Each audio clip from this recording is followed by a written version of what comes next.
Capone, an SCP Tale by Fantem.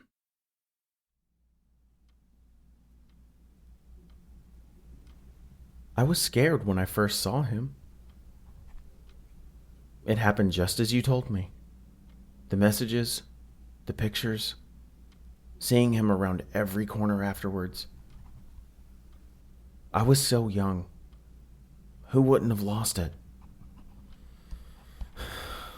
William sighed. By then, he was over the creature following him. It wasn't like it was going to go away, no matter how much he begged or pleaded or attempted to bribe. He knew that the best and only solution would be to just get used to Capone being there. At least he had the solace of knowing he wasn't going insane. Believe me, William, I know many people have reacted the same way. Fear is a more common reaction to the unknown than you'd think. Dr. Laura Breynz consoled him. These cases weren't exactly common, but they were commonly known. It's not even that I'm scared of him anymore. I mean, he makes me jump when I see him in the morning. I don't think I'll ever get used to that. It's just the bad connotations he has. I know that he does, but it happened 2 years ago. I know it's hard for you, especially with your shadow, but you need to carry on. Our session is almost up. We made some real progress, William. I want you to do something for me when you get home. Do you have any homework or anything? I did it all on my break. Good. When you get home, I want you to think back to your first experience and write as much as you feel comfortable sharing. Is that all right? Yeah. Thanks for seeing me.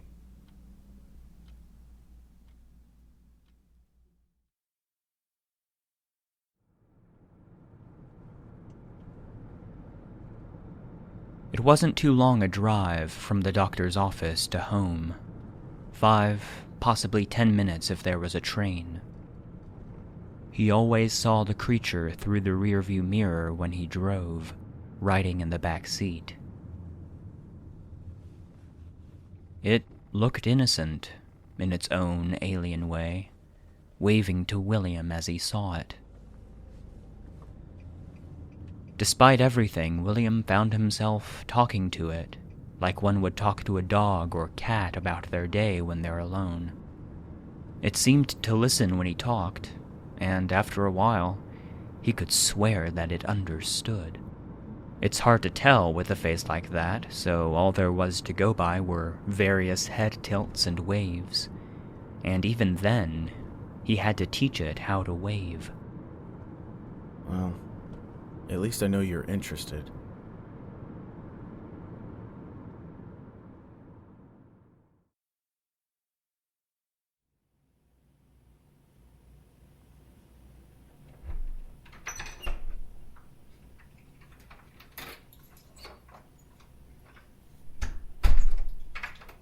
Drop the backpack near the door, go to the patio, wave to Capone from the mirror. Fridge, drink, chair, crash. William's afternoon routine was more clockwork than it should be. He thought back to his session with Dr. Breynz. She wanted me to try and recapture the experience when I first saw him, huh? William mumbled as he grabbed a few sheets of paper and a pen. Bit by bit, he pieced together the sequence of events that led up to this point.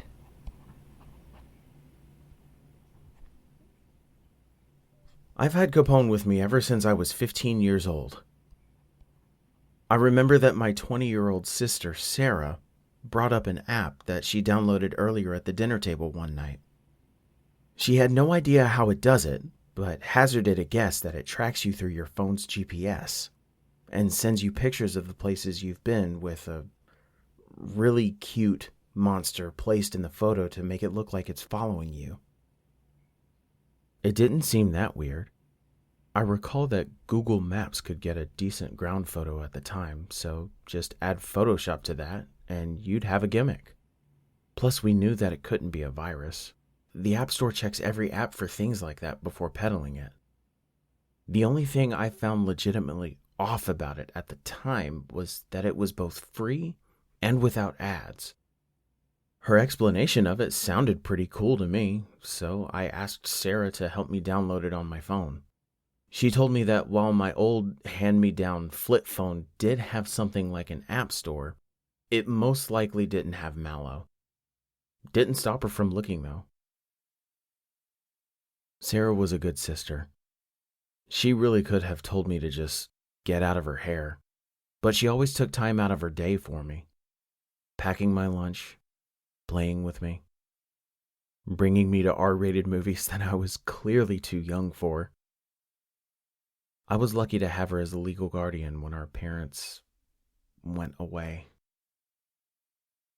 I was too young to process it all when it happened, but Mom and Dad died from a head-on collision with a drunk driver. Sarah took care of me as my legal guardian up until I moved out for college. God knows where I'd be if she didn't. After some prodding, she found the app, which was a surprise to the both of us. It was obvious that my phone didn't have any kind of GPS, but neither of us had even thought about it until much, much later.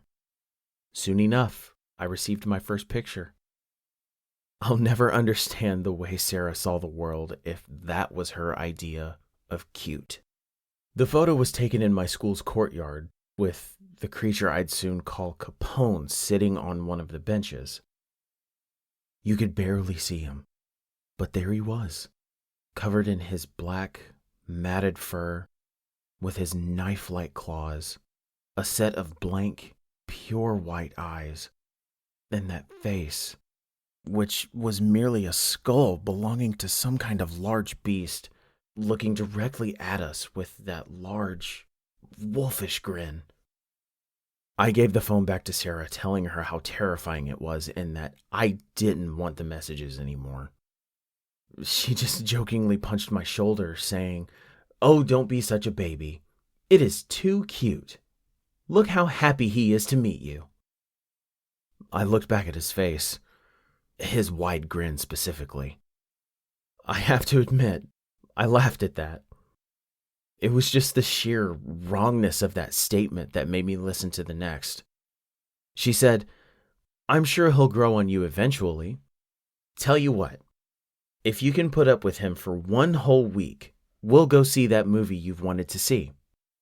If he still gives you nightmares, we'll delete it. If you end up liking it, we'll laugh about it later. Deal?" I looked at the picture again.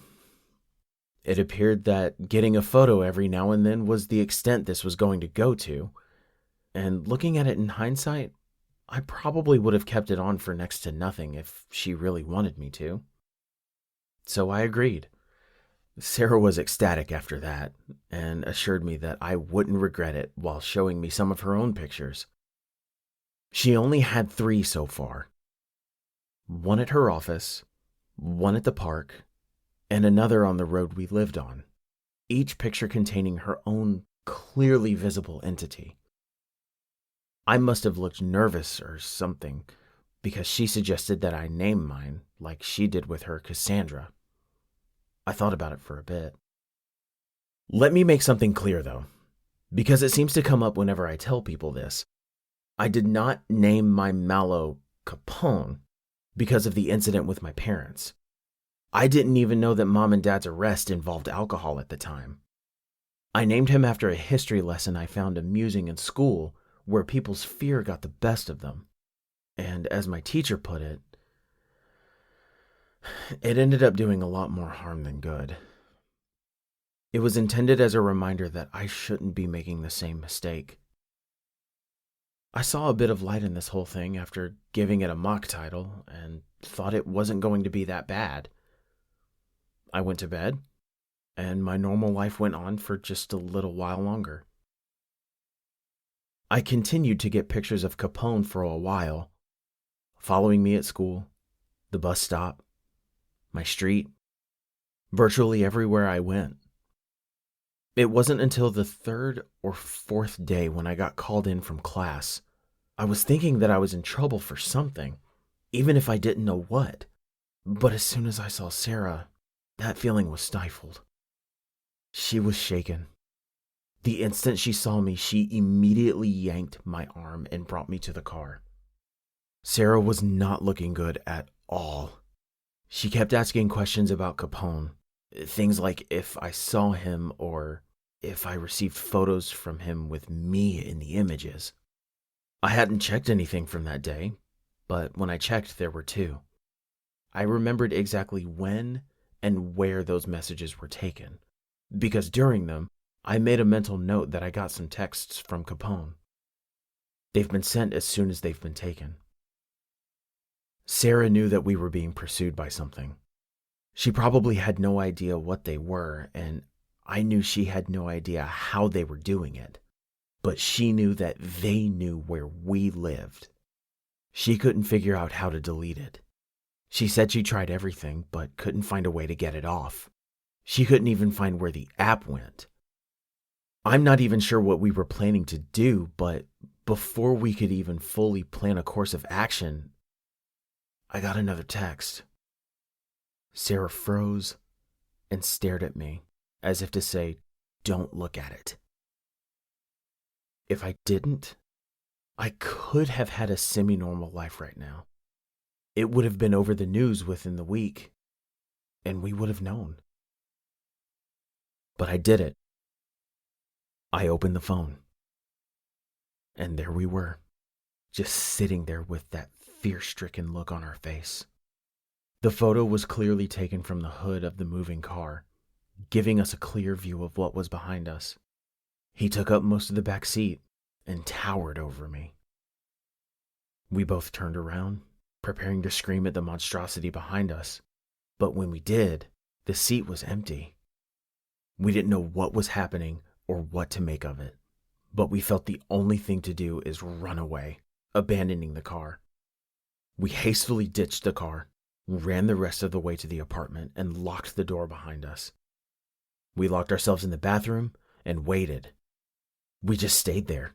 Even when we got a message from Cassandra or Capone, Sarah would scream at them, asking why they were following us and begged for us to be left alone. We felt helpless against them. All we felt we could do is just sit in the bathroom and hope they would go away.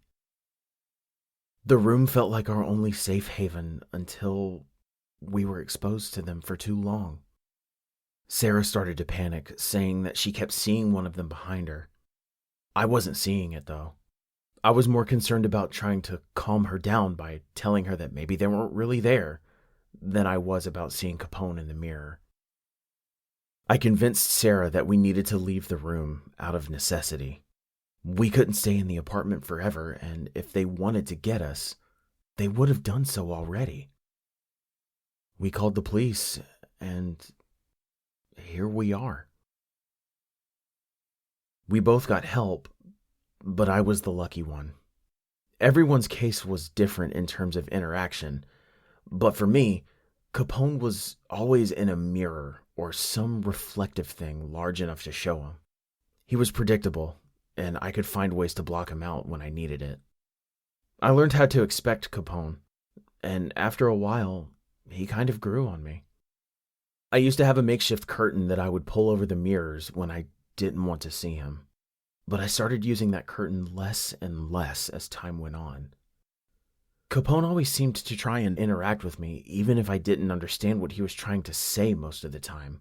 I started to greet him with a casual wave as I passed by him in the living room mirror, and eventually he started to wave back.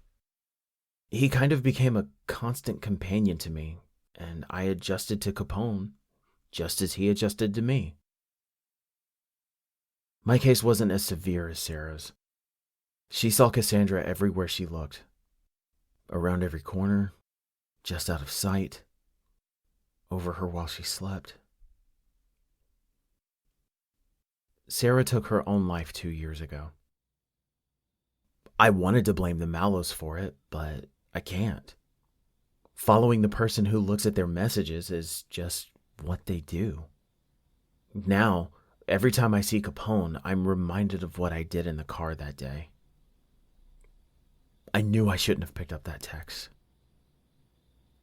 If I didn't, she would still be here. It was almost 4 hours since William started writing, but he almost felt relieved. He'd never actually told anyone about this in such detail before. The majority of what happened was kept between himself and Capone.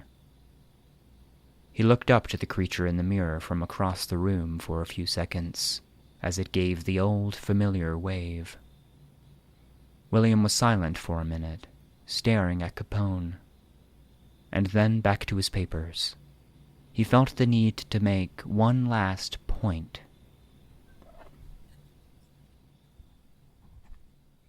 But then again, how would I have known? I don't know who made the mallows, or why. I don't even know if anyone actually made the app. Many things like it have been created naturally, or have been given some kind of anomaly out of sheer chance. It would make so much sense if some physical thing was to blame. But there's none that I can legitimately find. None on the mallows. None on me. Just on chance.